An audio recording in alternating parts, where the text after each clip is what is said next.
네, 안녕하세요. 아라캐스트의 이세근 세무사라고 합니다.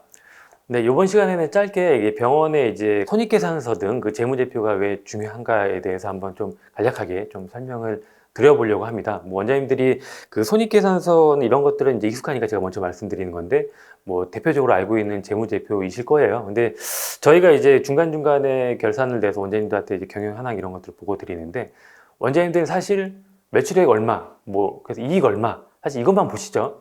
근데 사실 생각해보면 손익계산서라는 걸 한번 들여다보면 세부 내용이 딱 구분되어 있습니다. 매출도 어떤 매출, 그리고 비용도 많게는, 적게는 10가지, 많게는 20가지 넘게 그런 계정 과목들로 여러 가지도 다 세분화해서 나와 있는데, 왜 원장님들은 매출액과 이익만 볼까? 뭐 궁금해집니다. 근데 뭐 단적으로 말씀드리면, 그냥 사실 손익계산서를 이제 사실 보실지 잘 모르기 때문에 사실 매출액과 이익만 사실 관심이 있으신 건데, 사실 손익계산서라는 것을 좀 사실 잘 어느 정도 이해하게 되면 이걸로 인해서 사실 원장님들이 좀 우리 병원에 대해서 알 수 있는 것들이 사실 좀 있습니다. 보통 단적인 예로 우리가 이제 비용 같은 경우 매출액 대비해서 비용 같은 걸 봤을 때 딴 데보다 약간 어떤 특정 계정 과목 비율이 많다라고 하면 우리 이익의 취약점, 우리 사실 매출은 이만큼 높은데 다른 동료 원장님들은 매출 이 정도 매출해서 세금도 이만큼 내고 이익도 만큼 이만큼 내는데 나 왜 적을까?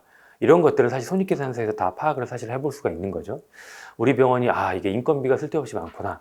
딴 데는 뭐 예를 들어서 피부과 같은 경우에 뭐 20% 인건비 대비해서 20% 정도 인건비 비율이 안 나오는 경우도 있는데, 제 거래처 중에서는 많게는 사실 30% 후반, 40%까지 나오신 경우도 있어요. 근데 원장님들은 제가 말씀드리기 전에는 우리 병원의 이익 구조가 왜 이렇게 취약한가, 이게 사실 모르시는 경우가 있어요. 제가 다 분석을 사실 해드려서 말씀을 드리는데, 사실 이런 손익계산서나 이런 재무제표를 사실 좀 볼 수가 있으면 이런 것들도 사실 원장님들이 자체적으로 사실 파악을 해서 경영을 앞으로 이제 함에 있어서 많은 도움을 사실 좀 받을 수 있는 부분이 있고요.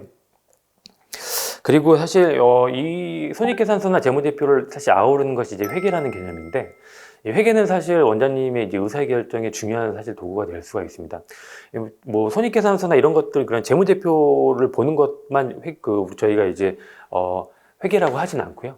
관리회계, 뭐 세무회계 여러 가지 분류가 좀 나뉠 수가 있는데, 좀 이런 예를 좀 드려볼 수 있을 것 같아요. 이제 예를 들어서 제가 산후조리원을 한번 좀 저희 거래처 중에서 한번 예전에 원장님하고 얘기했던 바를 한번 예시를 들어보면, 산부인과가 있고 산후조리원이 있는데 병상수는 좀 제한이 되어 있는 거죠. 그래서 이제 약간 이제 의사결정 고민을 하시는 건데, 이제 계속 이제 분만 환자가 많아지고 이제 그럼 이제 도리어 이제 병상도 필요하고 해서 원장님 생각하시기에 한번 인당 한번 매출액을 한번 계산해 보셨나 봐요. 계산해 보셨는데 이게 산후조리원 이 병상수를 쓰면 인당 한 170, 뭐 200 이렇게까지 매출액이 발생을 하는데, 이제 분만 산모를 이제 병상수를 쓰면 한 100만 원 정도 좀 매출액이 발생한다, 인당. 그래서 이제 이거를 산후조리원을 병상으로 이제 많이 돌리면 이익이 더 많이 나오지 않을까? 이 제한된 뭐 병상실이나 이런 걸 감안했을 때 그렇게 해서 생각해 볼 수 있죠. 이게 원장님 사실 빠뜨린 게 하나가 있죠. 이제 그 환자분들의 재원일수가 좀 상이한 걸 사실 놓칠 수 있는 거죠.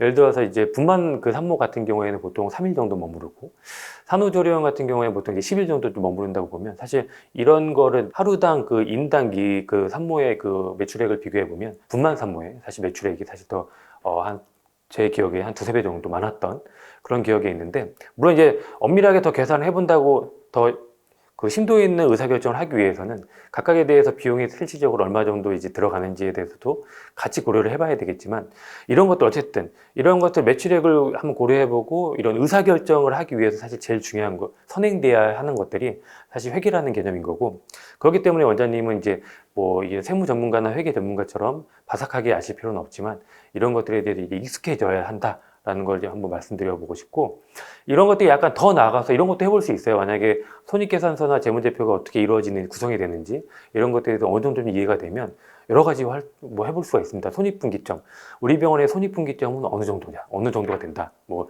고정비가 이 정도 나오는데 최소한 이 정도 고정비를 어느 정도 이제 메꾸는 환자 수는 몇 명 정도다. 이런 것들도 사실 좀 재밌겠죠.